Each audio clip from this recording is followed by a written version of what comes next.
Welcome back to the recrystallization in continuation. Now we will start the principle, general principle, procedure, then application of the recrystallization. Okay. Then what is the principle? Principle of recrystallization. Solid organic compounds when isolated from organic reactions means solid organic compound means those compound who those you people are generally prepared or synthesized in laboratory. Okay, then what to do? Are seldom pure. They are usually contaminated with other compounds. Means this synthesized product or these synthesized organic compounds are not not 100% pure. There may be contamination is there. Okay, then which are produced along with desired product.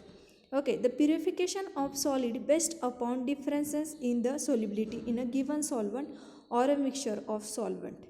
Purification means what to do. In this case we have to select the solvent.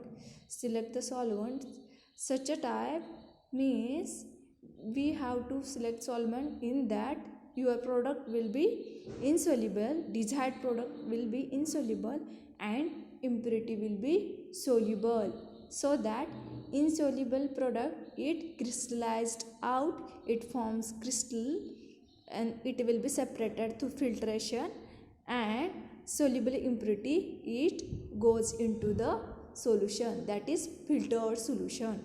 So okay, this product relies on the solubility relies on the fact that the solubility increases as temperature increases. You can dissolve more sugar in hot water than in cold water.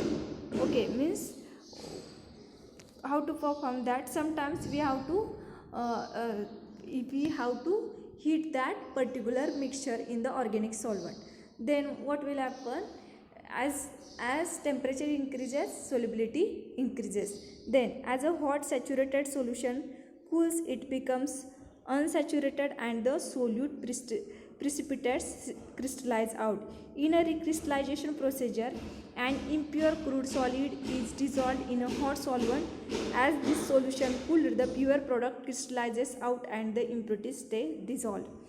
As I earlier discussed, that means we have to heat that mixture in the organic compound.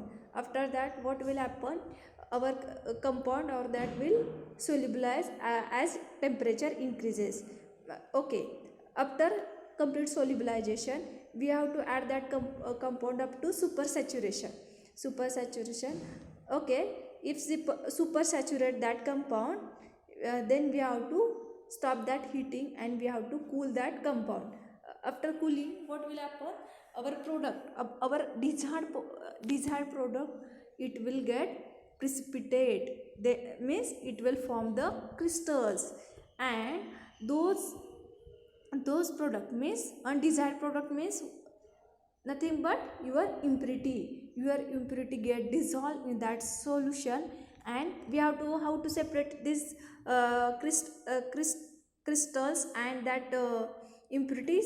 We have to use filtration procedure through vacuum filtration or any other method for filtration.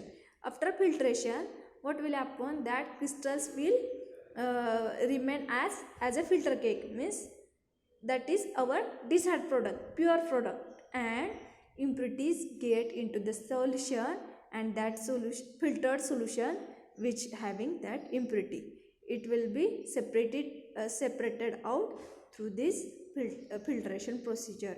Okay, in the, melting point effect and the on the purity of the compound means if the your compound is more pure, then your compound shows lesser melting point or sharper melting point. Whereas if your product contains any impurities, that time your melting point will be increases. This is the melting point effect on your purity. Okay, Then we will see the general procedure for recrystallization. What is the general procedure? How to perform the crystallization procedure? What is the different steps through that crystallization will occur? Okay, first we will see first what to do. First, add a small quantity of appropriate solvent to an impure solid. Impure solid means you have to select that particular organic compound, and that should be added in your synthesized product. What is the second step? Then apply heat to dissolve the solid. Then we have to heat that compound to dissolve. Next one, cool the solution to crystallize the product. Then you have to cool that particular solution to precipitate your product or crystallize. Then next step is use vacuum filtration to isolate and dry the purified solid. Means then we have to use vacuum filtration for filtration of your crystallized product and impurity. Then the most desirable characteristic of solvent for crystallization are as follows. A high solvent power for the substance to be purified at elevated temperature and a comparatively low solvent power at the laboratory temperature for below. Okay, means here we have to in selection of particular organic solvent, you have to consider some factors like if the compound is organic compound or polar compound, then what will be the selection of your solvent should be polar. Okay, likewise. Then next step, it should dissolve the impurities readily or to only a very small extent. Okay, means what we have to do means if temperature increases, then your solubility increases. Then it should yield well formed crystal of the purified compound. After that cooling and all that procedure is after completing that procedure, then your desired crystals will form. Then it must be capable of easy removal from the crystal of purified compound, that is processed a relatively low boiling point. Solubility tests are performed. Means these are the some what as I earlier said, that means if your compound is pure, then your melting point will be sharper or lesser compared to impure compound. If your compound is impure, then your melting point will be high compared to your sharp melting range. Okay, etc. And before means for example, you have synthesized a particular compound.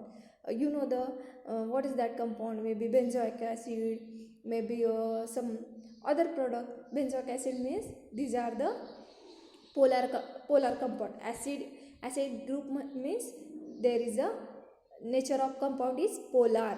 COOH, OH means hydroxy group means is responsible for their polar nature of the compound. So here what to use for recrystallization solvent? Which solvent should be used? Here you should use the organic polar organic solvent, because there is a rule in the chemistry like dissolves like. Means if the nature of your compound is polar, then this will be dissolved in polar solvent. So if the product is benzoic acid, then we have to choose polar solvent like water is polar solvent, like alcohol. Another example is alcohol having OH group, hydroxy group. Water also having H2O means H single bond OH. Okay, like this is also contain hydroxyl group. So these both solvent you can use for the crystallization of this benzoic acid. This is the some logic behind the selection of proper selection of solvent for crystallization purpose. And here look at the screen. There is some compound class, polarity, then appropriate solvent to be used for recrystallization of compound. If the compound is hydrocarbon, means the nature of that compound is non-polar. Then what should be the appropriate solvent for recrystallization? Hexane, petroleum, ether. Okay, hydrocarbons means some longest carbon hydrogen chain, or some aromatic compound, those contain carbon and hydrogen atoms. uh, what is the nature of that compound? Non-polar. So appropriate solvent like hexane. What is the structure of hexane? Do you know very well that what is the structure of hexane? What it how it looks? What is the molecular formula of the hexane? What is the molecular formula of petroleum ether? How it looks structurally? This is all you know very well. So here, if the compound is hydrocarbon, means nature of the solvent is non-polar, then appropriate solvent to be used for recrystallization is hexane, petroleum ether, etc.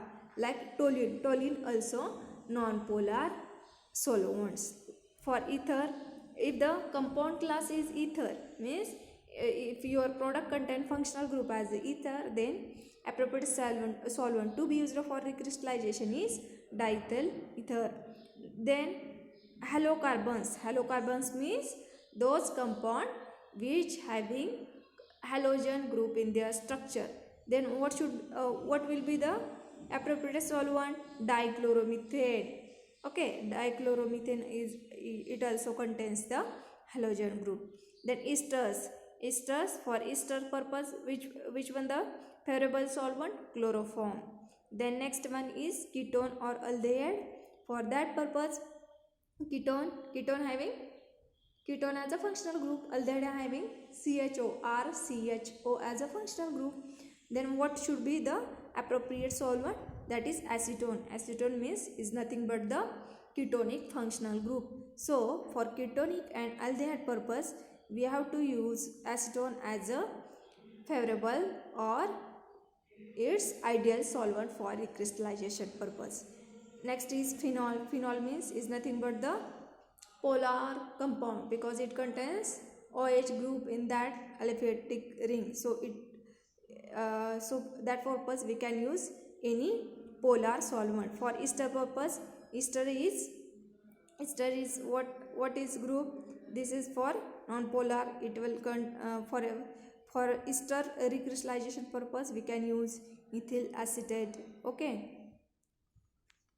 Then what is the next?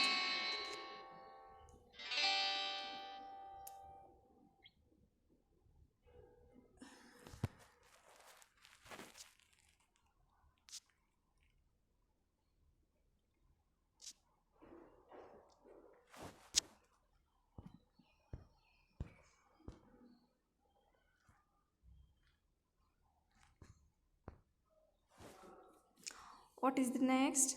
Next is what?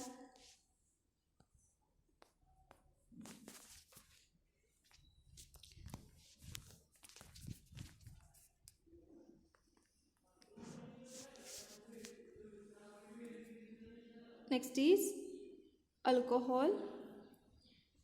For alcohol is what?